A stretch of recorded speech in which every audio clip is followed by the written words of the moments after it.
Un œuf. Un petit œuf.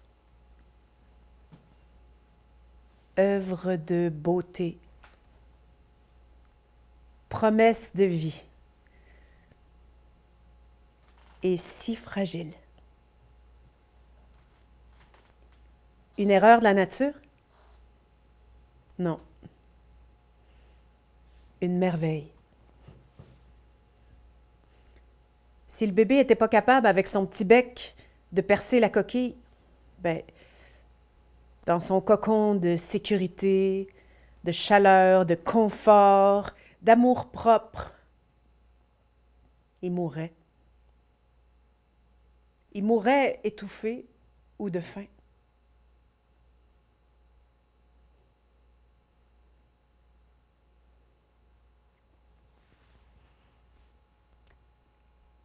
Moi, quand j'étais petite, ben petite, là, avant ma naissance, j'étais tellement bien dans ces eaux chaudes, dans cette matrice qui me protégeait, qui me nourrissait. Moi, je n'étais pas prête à venir au monde. Mais les médecins en avaient décidé autrement, pour le bien de ma mère, sûrement. Ça fait que j'ai senti une pression immense qui m'a écrasée, qui m'a poussée. En même temps, mon univers s'écroulait. Est-ce que c'était la fin du monde? Puis il y a eu la lumière aveuglante, le bruit, le froid. J'ai poussé un cri de détresse malgré moi. J'ai pleuré pour la première fois. J'ai pleuré, puis tout le monde autour de moi s'est réjoui. Pour la première et la dernière fois de mon existence, tout le monde était heureux de m'entendre pleurer.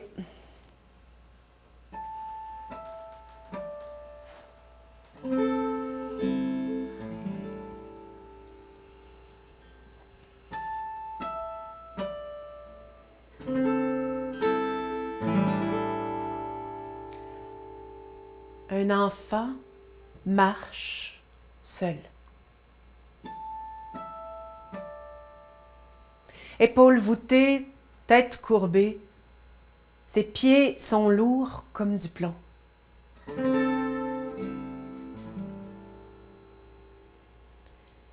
C'est le premier orphelin du monde. Il n'y a pas juste ses pieds qui sont lourds. L'enfant pleure pas parce que les larmes n'existent pas encore. Il parle pas non plus parce que les mots restent pris au bord de sa gorge. Personne ne fait attention à lui. Il est invisible, insaisissable.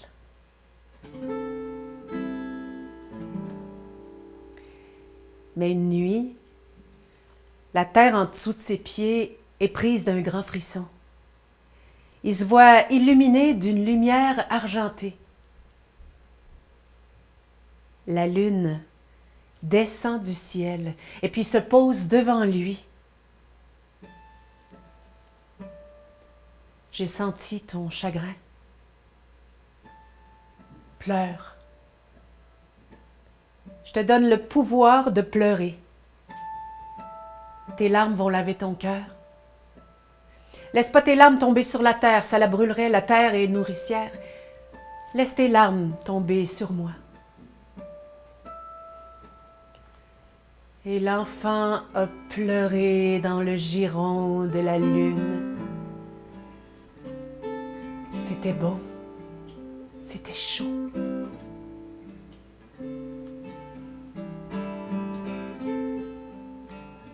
puis la lune a dit, va, je te bénis. Tu vas voir, les gens vont s'occuper de toi maintenant. Et l'enfant est reparti, tout léger, presque en dansant. Et la lune est remontée, en emportant avec elle les larmes.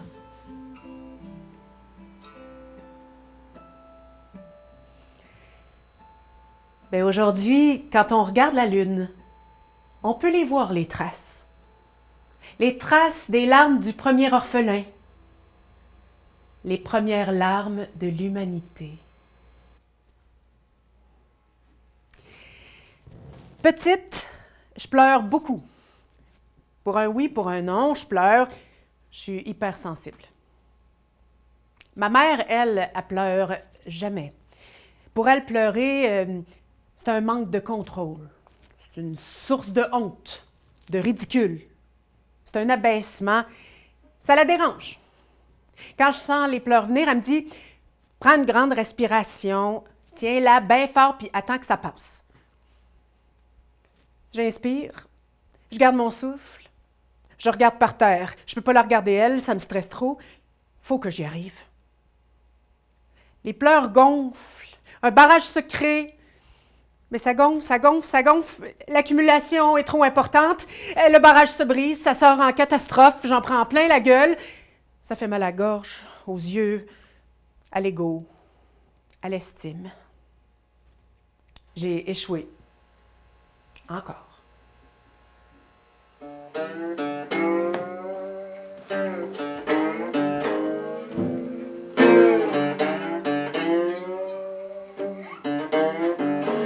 En langue ancienne égyptienne, les mots humain et larmes s'écrivent puis se prononcent presque de la même manière.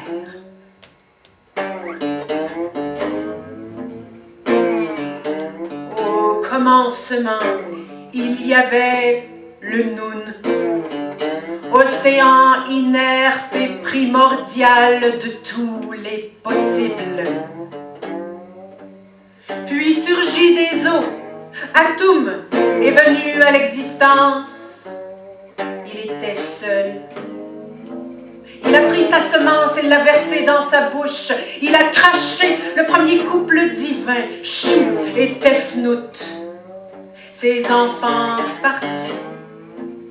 Il s'est encore retrouvé seul au milieu des eaux. Il a pleuré.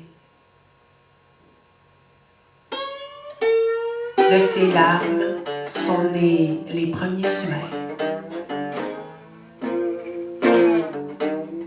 Lorsque le dieu Seth s'empare de la dépouille du dieu Osiris qui l'a tué, il le dépaisse et cache les membres aux quatre coins de l'Égypte. Isis, épouse éplorée, part pour une longue quête, retrouver tous les morceaux du corps de son mari. Ses pleurs provoquent alors la crue du Nil. Cette crue qui rend la terre d'Égypte si fertile et qui garde le désert à distance. En Chine, il existe une tradition qui veut que l'on exprime sa peine avec beaucoup de larmes avant la mise en terre d'un corps. Si la famille du défunt ne pleure pas assez fort, cela peut être considéré comme un manque de piété filiale. Ça fait qu'on engage des pleureuses professionnelles qui se lamentent puis qui versent des larmes au nom des proches du défunt.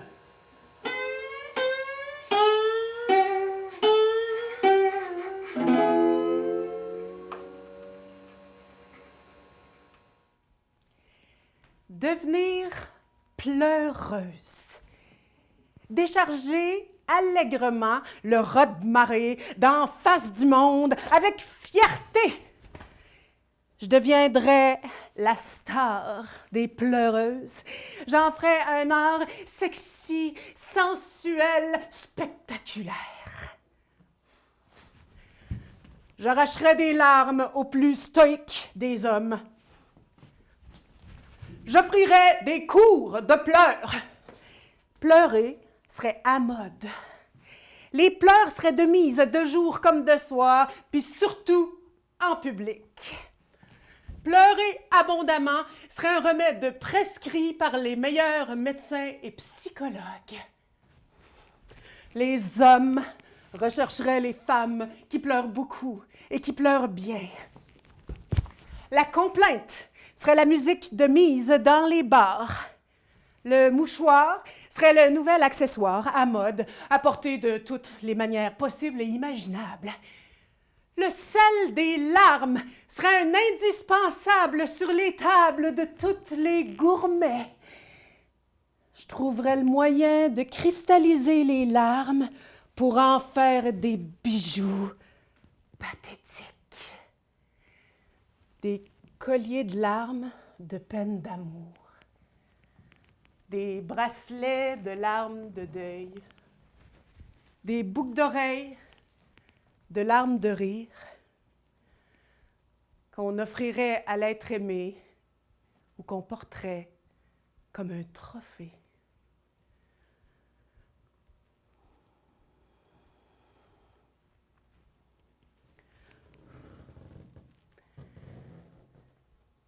Il était une fois un jeune couple qui a mis au monde son premier enfant, une petite fille, Anna. Le jour du baptême, on célèbre entre amis, en famille, dans la maison du couple. Quand on frappe à la porte, 3 femmes étranges arrivent. Des femmes magnifiques, sans âge. Il y en a une qui est toute habillée en vert, il y en a une qui est toute habillée couleur ambre, et puis l'autre est en bleu. Nous sommes fées, que disent. On est venu apporter des dons à la petite. Eh bien, on pensait que ça se faisait plus depuis longtemps. Mais pas le temps de poser de questions, les 3 femmes s'avancent près du berceau. Et puis la première, celle qui est en vert, celle qui sent bon l'herbe coupée et les fleurs fraîches, elle se penche au-dessus de la petite. « Anna, je t'offre le don de la beauté. » Et tout le monde se met à applaudir. La deuxième, celle qui est habillée couleur ambre, qui est couverte de bijoux précieux, qui sent bon la terre humide. « Petite Anna, je t'offre le don de la richesse. » Et là, tout le monde applaudit de plus belle, bravo, bravo. Et puis la troisième, celle qui est habillée tout en bleu et qui sent bon le vent du large, elle se penche au-dessus du berceau. « Petite Anna, je t'offre le don des larmes. »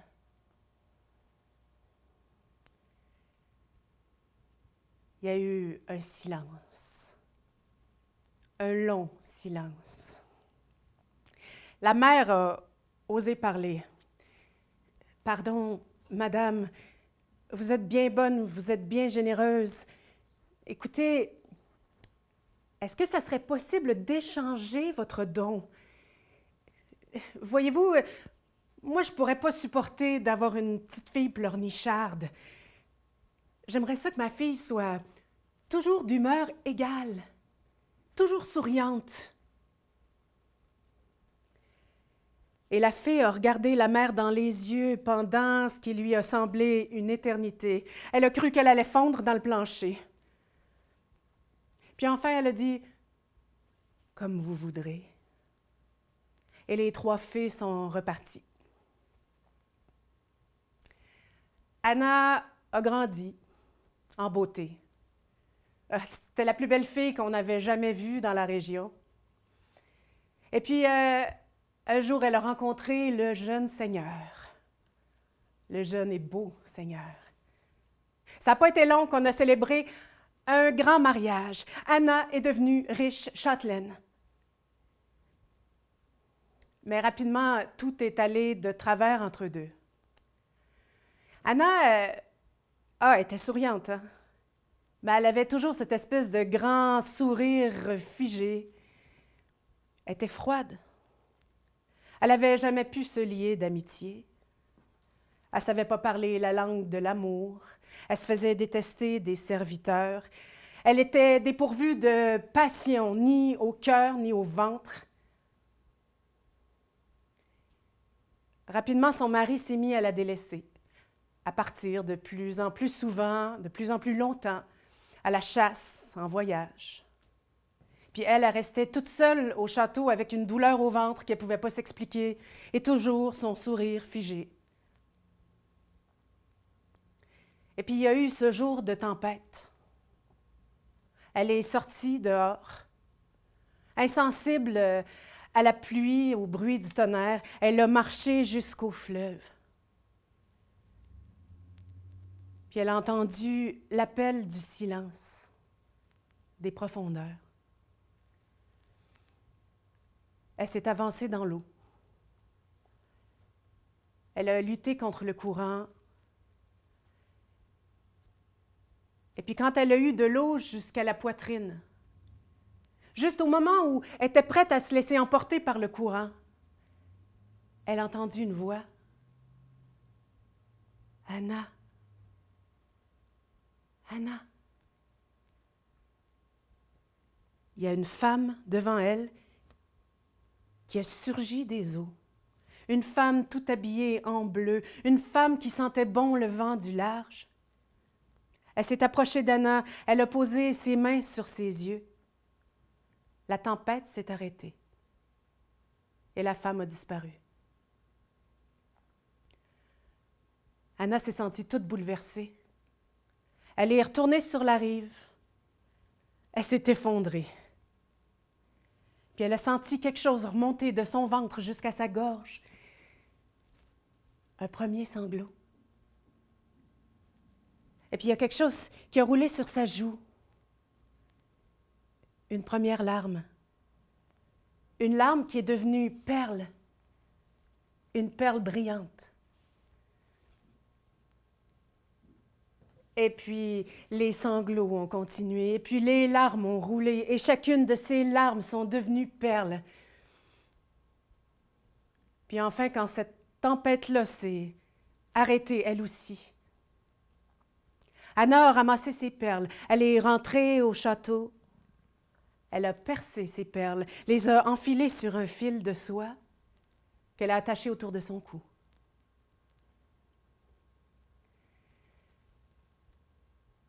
Quand son mari est rentré, c'est une femme transformée qu'il a trouvée.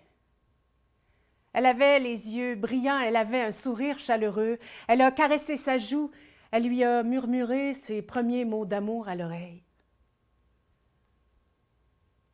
Et ce soir-là, au creux des draps de lin, au-delà du feu des corps qui s'aiment, ils ont ri, ils ont pleuré, et leurs larmes salées ont apaisé leur cœur assoiffé.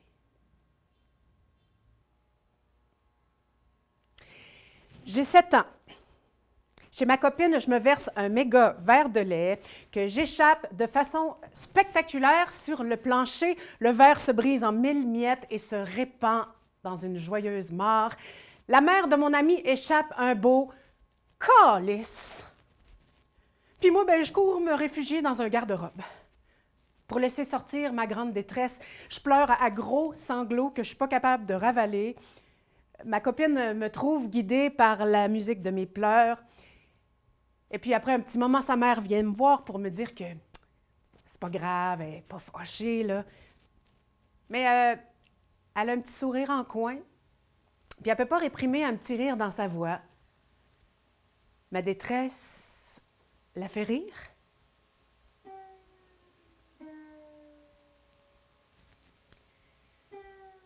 Moi, je pense que les océans ont été formés par les larmes de la première femme, la terre. Le ciel et la terre étaient enlacés dans une douce étreinte depuis la nuit des temps. Les deux amants goûtaient nuit et jour les plaisirs d'un amour sans tache. Mais un jour, il y a une force mystérieuse qui a arraché le ciel des bras de la terre, qui l'a emmené loin, loin tout là-haut, qui l'a fixé. Les deux amants ne pouvaient plus se toucher.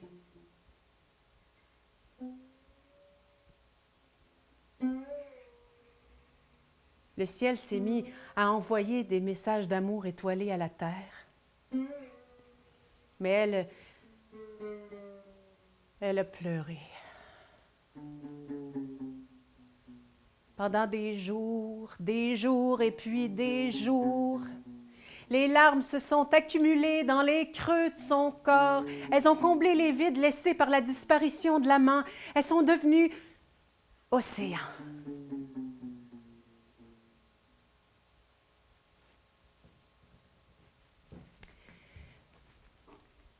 Parlant de mer, paraît qu'à part les humains, les seuls animaux qui pleurent sont les mammifères marins. On a surtout étudié la question chez les phoques et les otaries. Quand on sépare une maman otarie de son petit, elle pleure comme une mère de l'espèce humaine.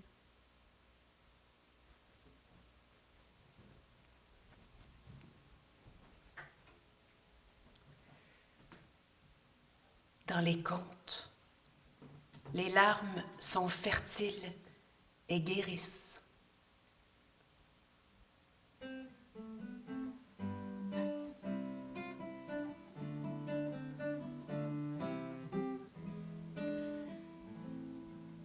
Quand le prince est revenu au pied de la grande tour pour revoir sa belle aux cheveux d'or enfermée, Rapunzel, Rapunzel, dénoue et lance vers moi tes beaux cheveux d'or. C'est la sorcière qui a lancé les cheveux coupés de Rapunzel. Et quand le prince est arrivé en haut de la tour, il était face à la sorcière qui lui a annoncé qu'elle avait exilé la belle loin, très loin, dans un endroit où elle ne survivrait pas. Et la sorcière a poussé le prince en bas de la tour. Le prince a survécu à la chute, mais en tombant s'est crevé les deux yeux sur des ronces. Il n'a pas voulu rentrer au château dans cet état-là et sans Rapunzel.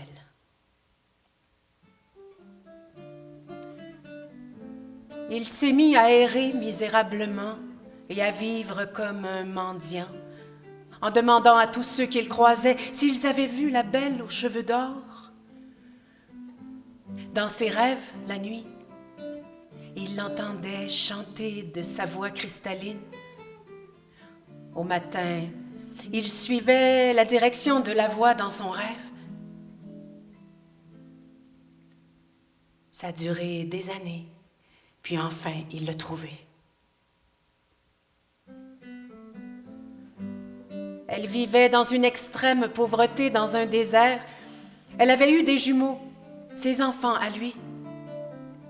Rapunzel a reconnu son prince. Quand elle a compris qu'il était aveugle, elle a pleuré. Elle a embrassé les yeux du prince et les a mouillés de larmes. Et le miracle s'est produit. Le prince a recouvré la vue.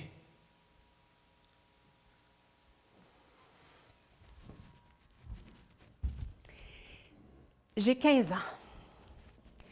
Je suis repliée, excentrique, douce, sensible, agressive, en colère, fleur bleue, romantique, rebelle, frustrée, complexée, gênée, sensuelle, amoureuse, joyeuse, boudeuse, tourmentée, excessive, idéaliste, confuse, mêlée, étourdie. La fontaine des larmes est jamais bien loin. Toujours prête à jaillir à tout instant, larmes de peine, larmes de joie, larmes de colère, larmes de honte, larmes sans savoir pourquoi.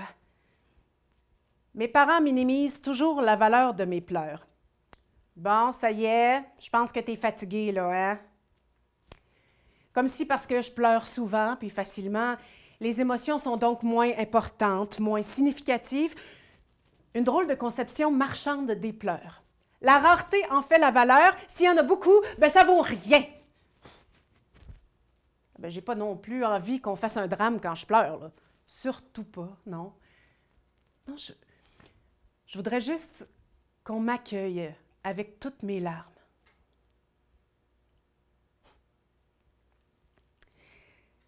Moi, si je récupérais toute l'eau des larmes que j'ai versées dans ma vie, je pourrais former un grand lac salé. Great Salt Lake de mon cœur, mer Caspienne de mes débordements, un milieu extrême à l'écosystème unique et complexe qui abriterait d'étonnantes créatures.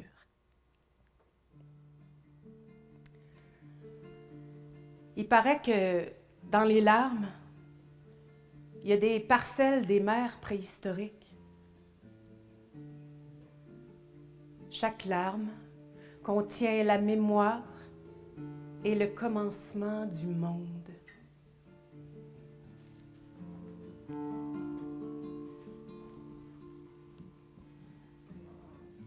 Et pleure le sel de la mer des possibles. Ma vie coule à flot de prières inaudibles.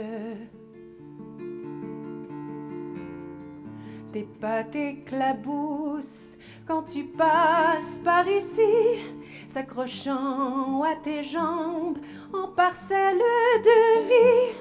Nos larmes ruissellent en rivières éclopées, formant des dentelles à nos pieds emmêlés. Tu marches à ton dos un fardeau pas crédible.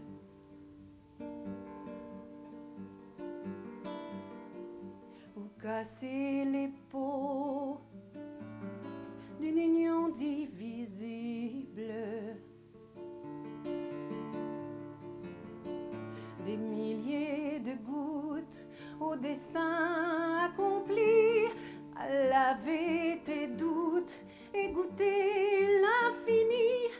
Nos larmes ruissellent en rivières éclopées, formant des dentelles à nos pieds emmêlés. Et quand reviendra la saison des marées, dans l'eau miroitante, nos visages gonflés,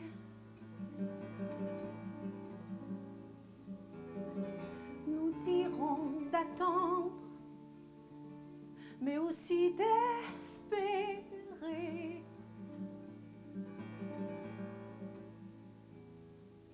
Il me faut comprendre quelle est la beauté. La beauté, la beauté, la beauté, la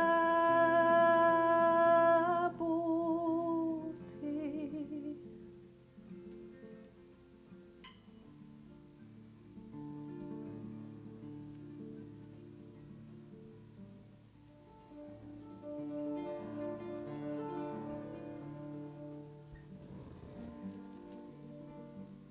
Il était une fois,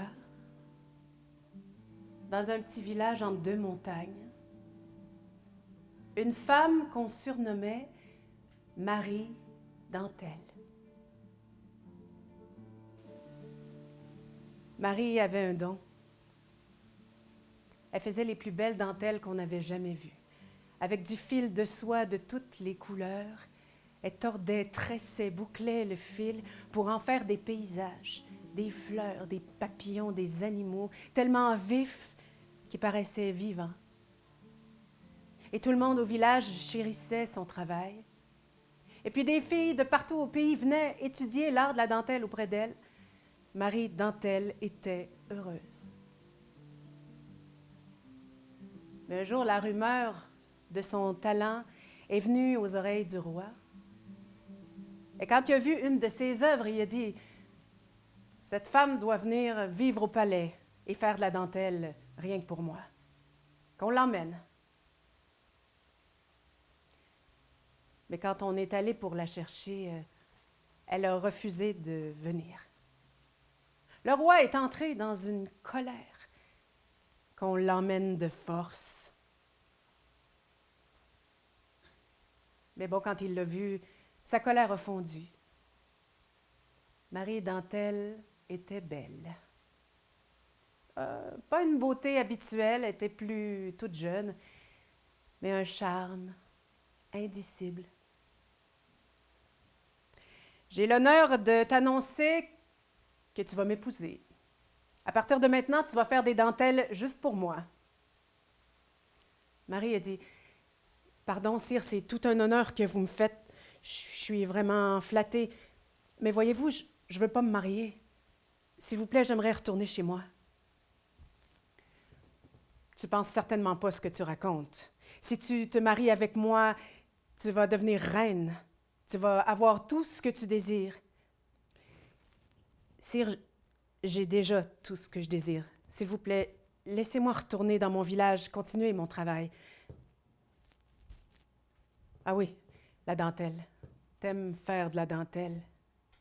Très bien. Garde, emmenez-la au cachot. On dit que tes dentelles sont tellement vives qu'elles semblent vivantes. Eh bien, je te mets au défi. Je te donne 7 jours pour me faire un coq de dentelle qui va prendre vie.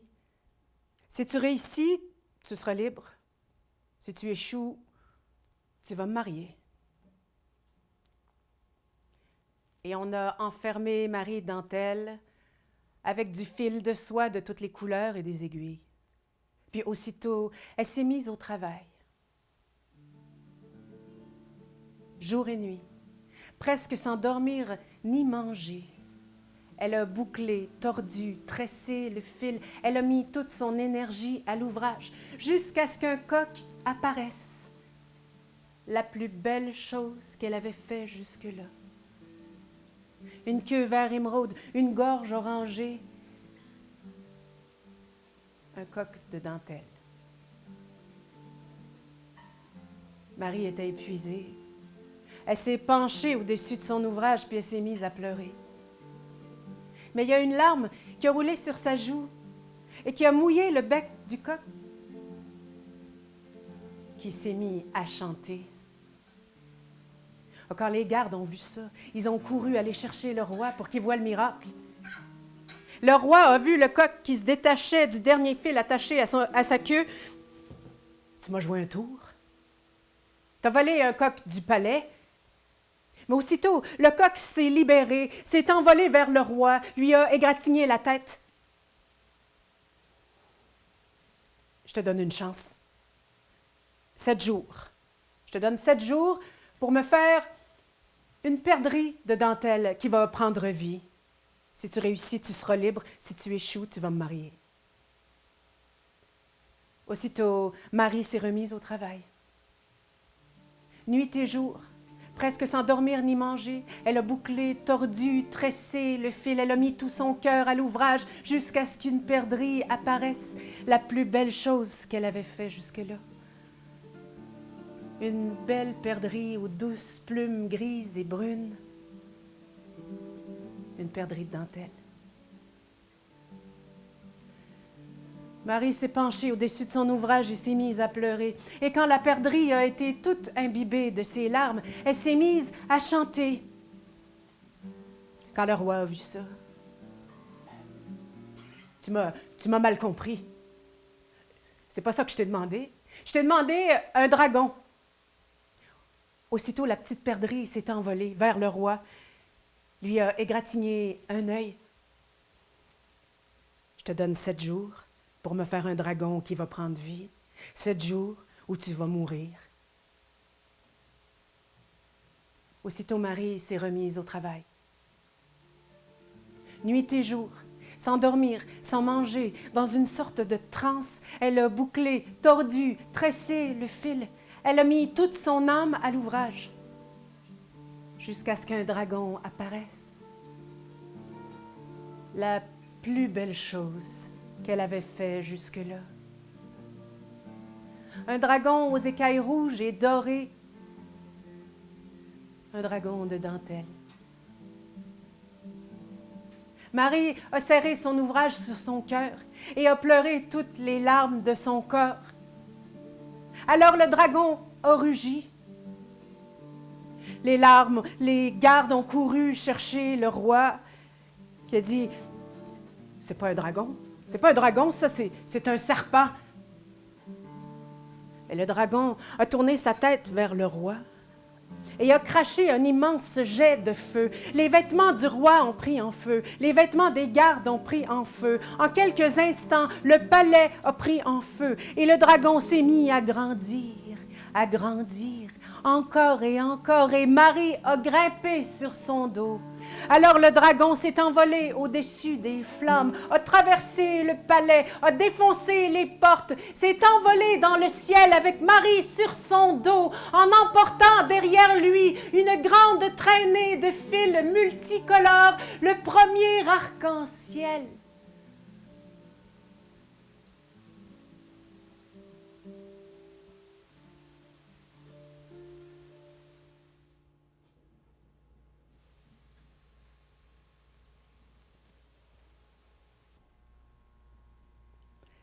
J'ai 19 ans. Besoin de fuir, soif de liberté, recherche de mon identité. Je pars en voyage, sur le pouce, sans le sou. France, Espagne, Portugal.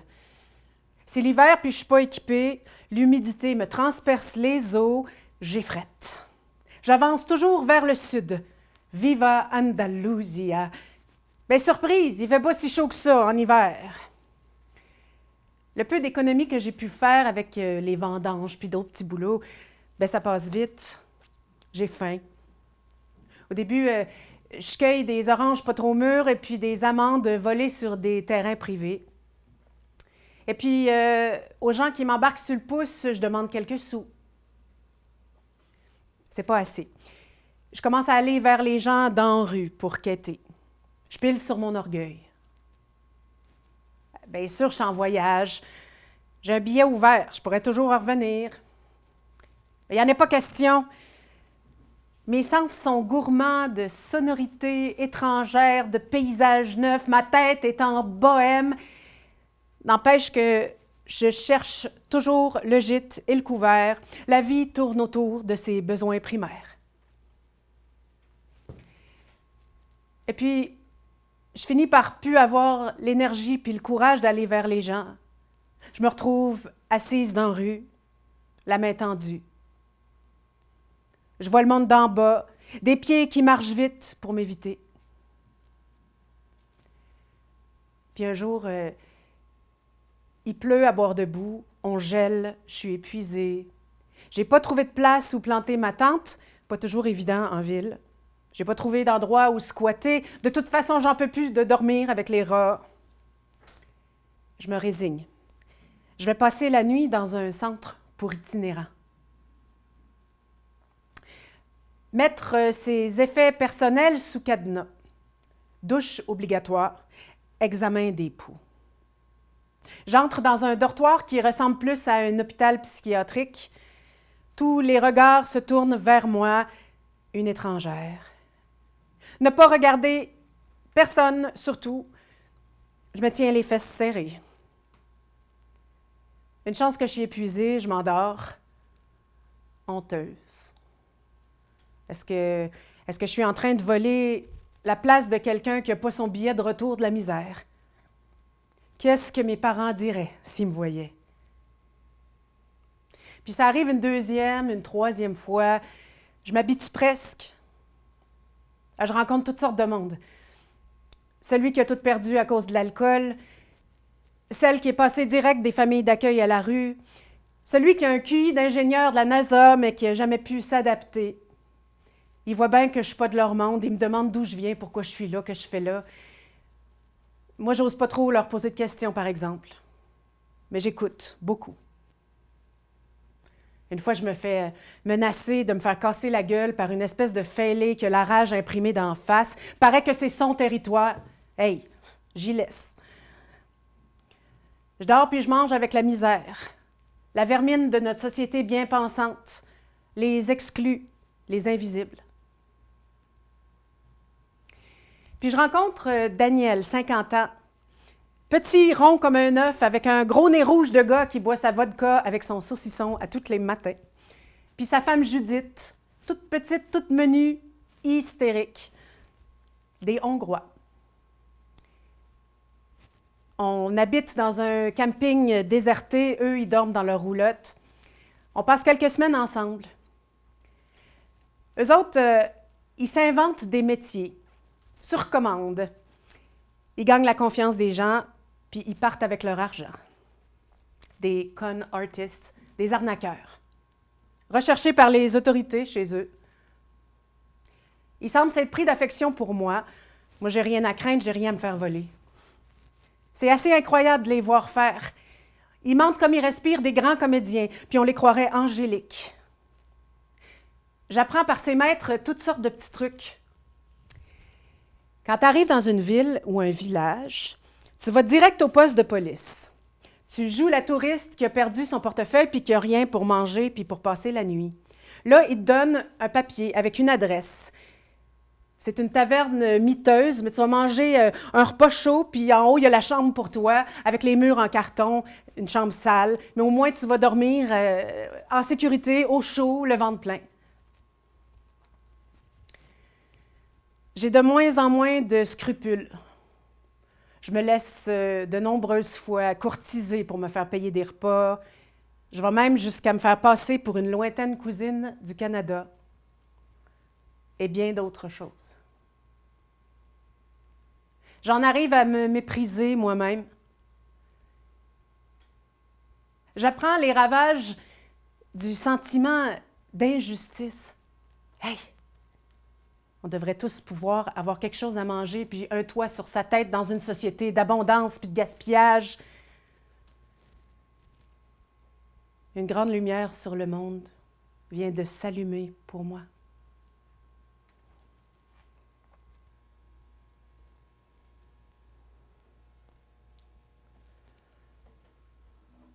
Dans toute la maisonnée, il n'y avait pas de quoi. Mon père et puis ma mère, ils sont partis sans moi. Et moi j'y vais mon train, en roulant ma misère. Et moi j'y vais mon train, en mendiant mon pain. J'ai marché sur les routes, couché dedans les bois. Et pour casser la croûte, j'ai volé bien des fois. Et moi j'y vais mon train, en roulant ma misère. Et moi j'y vais mon train, en mendiant mon pain. Je n'ai qu'une chemise pour tout habillement. Je lui fais la lessive une fois tous les ans. Et moi j'y vais mon train, en roulant ma misère. Et moi j'y vais mon train, en mendiant mon pain. Quand je vais à la messe, je suis pire que le roi. Tout le monde s'y empresse de s'écarter de moi. Et moi j'y vais mon train, en roulant ma misère. Et moi j'y vais mon train, en mendiant mon pain. Et quand je serai morte, personne ne pleurera. Il n'y aura rien que les poux à me chanter libéra. Et moi j'y vais mon train, en roulant ma misère, et moi j'y vais mon train, en mendiant mon pain.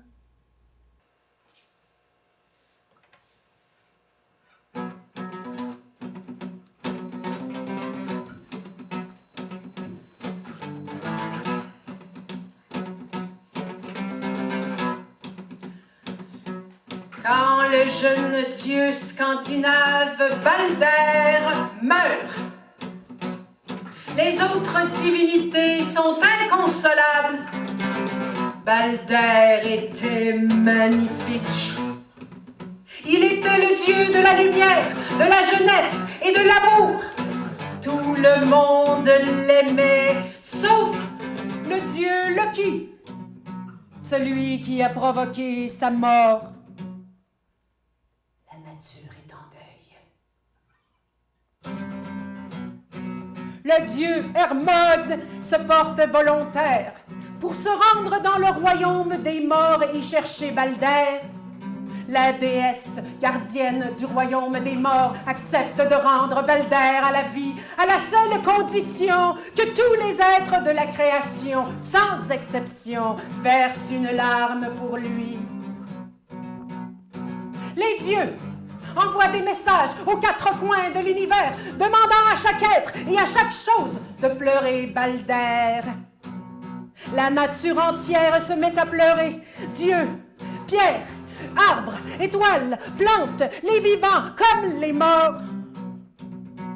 Mais la géante Toc refuse de pleurer. Il s'agit en fait de Loki déguisé.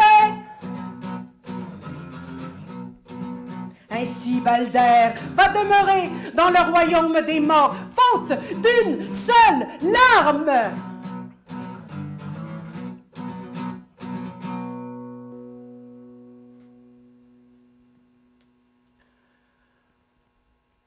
Gabon, l'art de pleurer est une dimension fondamentale de la culture. Ngongo, qui veut dire force et son, est la dimension sacrée des pleureuses. Il existe différentes techniques pleuriques. Pleurs chantés, pleurs comptés, pleurs pleurés.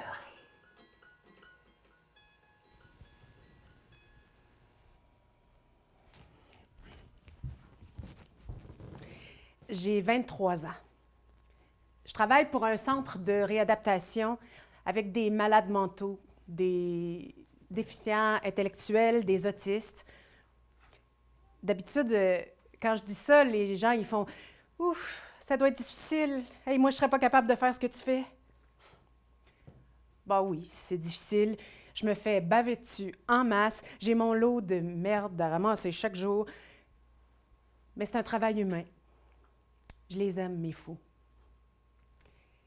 Mon titre officiel, c'est préposé aux bénéficiaires.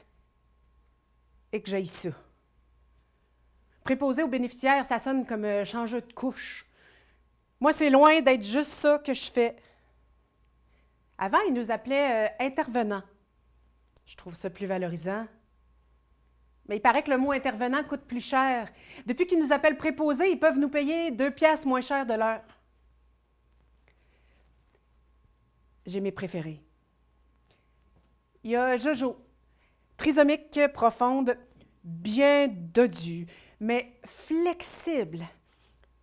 Une artiste de cirque, incroyable de la voir faire. Elle peut se plier les jambes en arrière de la tête. Elle est pas mal dans sa bulle, Jojo. Elle passe le plus clair de son temps dans son lit à faire ses milliers de petits rituels quotidiens, se contorsionner de 1000 manières, se craquer les doigts, rire tout seul, se descendre puis remonter ses bas 300 fois par jour. Jojo, elle a l'air heureuse de son sort. Elle est dans le moment présent. Jean, lui, c'est un autre genre de cas. Lui, il est sourd, il est aveugle, il ne marche pas. Il a été abandonné quand il était tout petit par sa famille. Il passe le plus clair de son temps dans son lit en position fétale. Le mot d'ordre pour nous, c'est de le toucher, de lui faire des massages chaque jour pour qu'il y ait des contacts humains. Mais quand on le masse, il se lamente puis il se raidit, on ne sait pas s'il aime ça. C'est quoi qui se passe dans sa tête? Puis c'est quoi le sens de cette vie-là? En tout cas, c'est sa vie à lui. Puis il y a Camille. Camille, elle, je me suis vite attachée à elle. Je ne sais pas pourquoi, parce qu'elle ne parle pas, elle ne bouge pas, son regard est vide. Elle est jolie, Camille. Quand c'est mon chiffre le matin, je lui fais toujours porter sa petite robe fleurie. Elle a l'air presque normale là-dedans. Bien, elle, il paraît qu'elle a déjà été comme vous puis moi. Puis qu'un jour, bang, elle a basculé dans ce que moi j'appelle son ailleurs. Bien, quand je la regarde dans les yeux, des fois, j'ai l'impression que je la vois, sa conscience normale, mais loin, loin au fond de son regard, comme si elle me regardait de loin. Des fois, j'ai l'impression que moi aussi, je viens du pays d'ailleurs, puis qu'un jour, je vais y retourner, puis que peut-être qu'elle va être là à m'attendre. Puis il y a Anaïs, autiste, musclée comme une athlète olympique.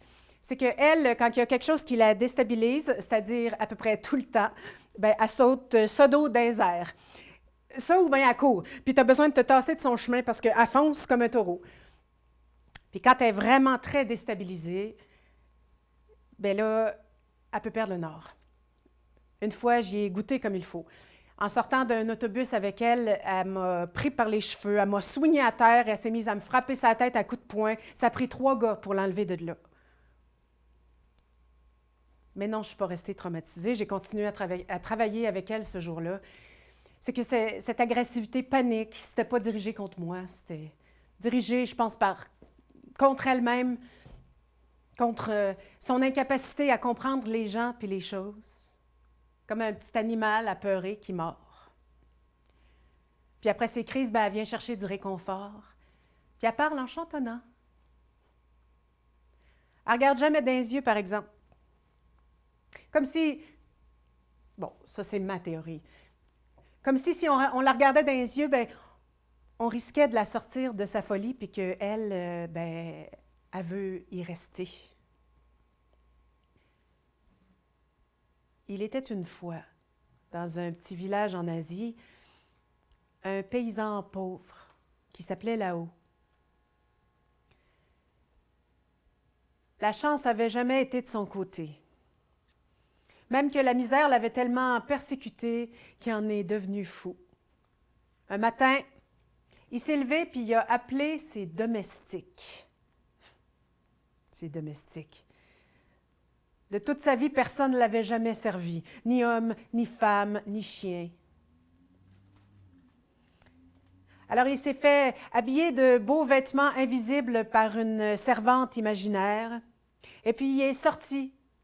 Il s'est rendu sur la place publique, puis il a convoqué le peuple. Oh, le peuple est venu. Ils se sont bien amusés. Mais Lao a écouté les insultes comme si on l'accablait de compliments. Et puis il a ordonné qu'on lui serve son festin matinal. On lui a jeté des épluchures moisies puis des touffes d'herbe. Puis lui, il a dégusté ça sans aucune répugnance, en demandant qu'on complimente le chef de sa part. Bon, les gens ils ont fini par se fatiguer de se moquer de lui. On l'a laissé tranquille. Puis c'est comme ça que Lao s'est immergé dans une richesse fictive, puis qui a vécu fou mais heureux pendant plus d'1 année. Jusqu'au jour où Cheng, le plus grand médecin de l'Empire, est venu dans le village de Lao. Et quand il l'a vu, eh bien, il a été pris d'un violent désir d'exercer sur lui son art. Pas par générosité. Non, un violent désir de vaincre le dragon de la démence. Alors, armé de son savoir, il a pénétré dans l'esprit de là-haut et il a livré bataille pendant 7 jours et 7 nuits. Et au matin du 8e jour, l'idiot s'est réveillé lucide. Il a regardé sa cabane, sale et puante. Il a palpé son corps efflanqué, ses côtes saillantes. Et puis tous ses souvenirs douloureux lui sont revenus d'un seul coup, et puis il a pleuré. Il a demandé qu'est-ce qu'il avait bien pu faire pour revenir en enfer après un an de paradis. Mais Cheng lui a dit « Mon ami, ton désespoir me réjouit. Il est le signe de ta guérison. Permets que je me retire. » Là-haut l'a retenu par la manche. « Comment oses-tu prétendre que tu m'as rendu la santé? Regarde mes haillons, regarde ma face creuse. » Cheng a dit « Il est vrai que tu es fort maigre et mal vêtu. Je te recommande donc de manger raisonnablement 2 fois par jour et de te vêtir correctement. Si tu ne peux te payer ces remèdes élémentaires, je ne peux rien pour toi. Mon art guérit les esprits et les corps, pas les tares sociales. » Puis le docteur est parti sans se soucier des dégâts. Ben, ce soir-là, dans sa cabane, là-haut, s'est pendu.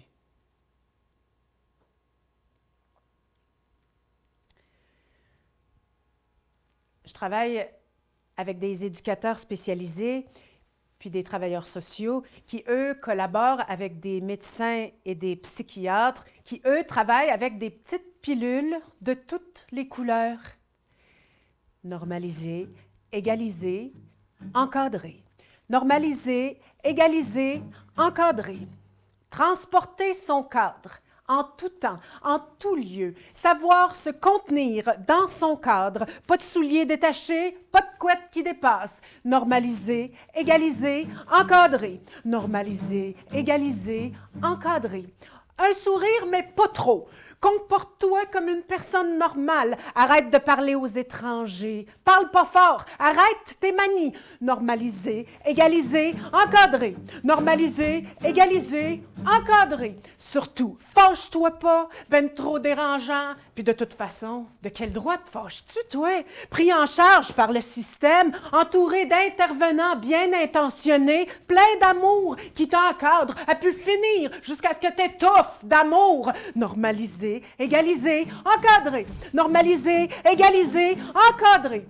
Cadre. Bordure rigide limitant une surface dans laquelle on place un cadre, un objet d'art, un miroir. Limite d'un espace, l'espace ainsi cerné. Ce qui borne, ce qui limite l'action de quelqu'un, de quelque chose. Ce qui circonscrit un sujet. Normaliser, égaliser, encadrer. Normaliser, égaliser, encadrer. Normaliser, égaliser, encadrer.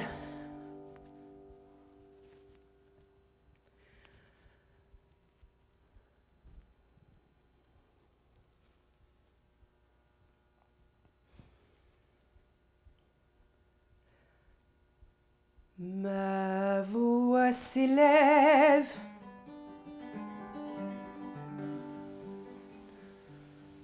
au milieu de la place. Ma voix s'élève au milieu de la place. Elle ploie chargée de tant de fautes, cernée, fardée, comme un soleil infesté de nuit, devant le froid qui mord, devant le froid qui mord comme un chien dément. Mais tu ne l'entends pas, mais tu ne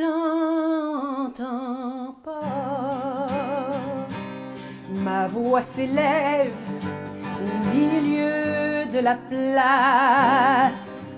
Ma voix humaine est écorchée, fragile, tremblante, sans pain, sans parole, géante de verre, acoustique et princière, acoustique et princière comme armée épique. Mais tu ne l'entends pas, mais tu ne l'entends pas.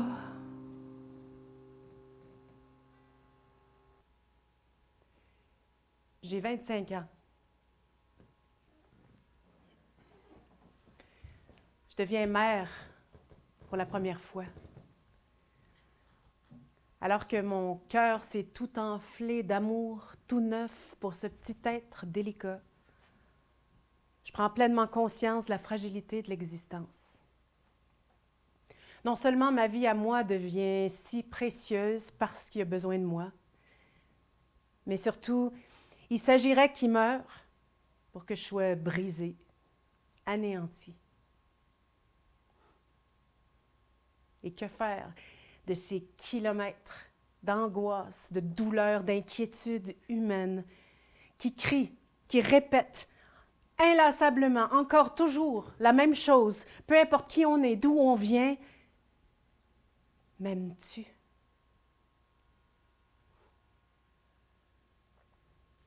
On est drôlement faits, les humains, pareil. Hein? On est nés incomplets, incapables de nous suffire à nous-mêmes. Un être humain adulte, seul, meurt. Ou s'il ne meurt pas, ben, il devient fou. On est obligés de se lier les uns les autres. Et puis ces liens qu'on crée nous rendent, oui, plus forts, mais aussi plus fragiles. Parce que pour s'ouvrir à l'autre, il faut laisser tomber de nos certitudes. Laisser tomber nos certitudes nous rend vulnérables.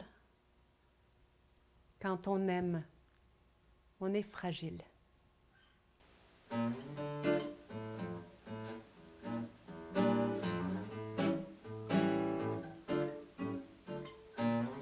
Comme ma voix qui craque quand je te dis que j'en peux plus. Comme la tête qui détraque sur des rires impromptus. Comme un éclat de glace dans le pli de ta chair. Comme toute ma soif au vent de ton désert. Je suis fragile, le sais-tu? La fêlure, qu'en fais-tu? Et la peur, l'as-tu vu? Ma douleur, en veux-tu? Comme jeunesse qui s'envole par la fenêtre ouverte, ma beauté qui s'étiole sur les années alertes. Ma peau de porcelaine qui répète sa rengaine et qui vole en éclats chaque fois que tu n'y es pas. Je suis fragile, le sais-tu? La fêlure, qu'en fais-tu? Et la peur, l'as-tu vu? Ma douleur, en veux-tu?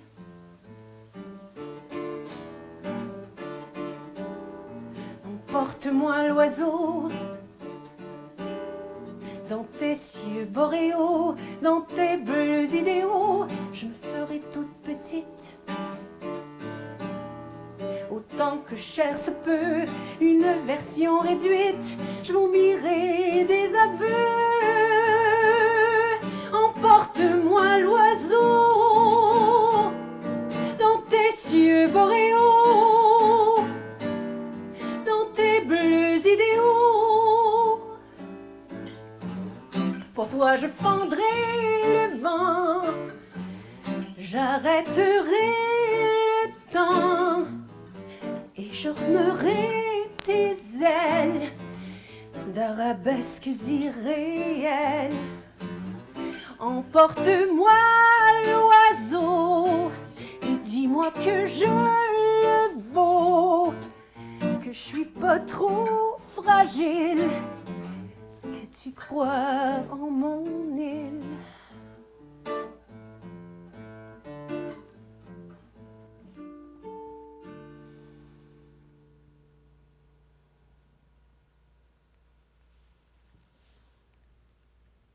Un trou noir.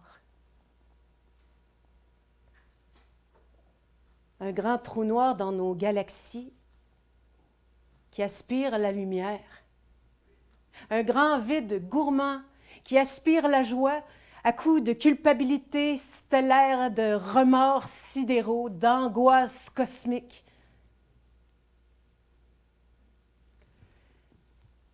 Pourtant, il paraît qu'on s'est trompé à propos des trous noirs. Avant, on pensait qu'ils étaient des vides sans retour, qui aspiraient la lumière à tout jamais. Mais maintenant, on pense que la lumière est retenue, juste retenue, avant d'être relâchée dans l'espace pour former des nouvelles étoiles puis des galaxies. Un trou noir. Un beau grand trou noir.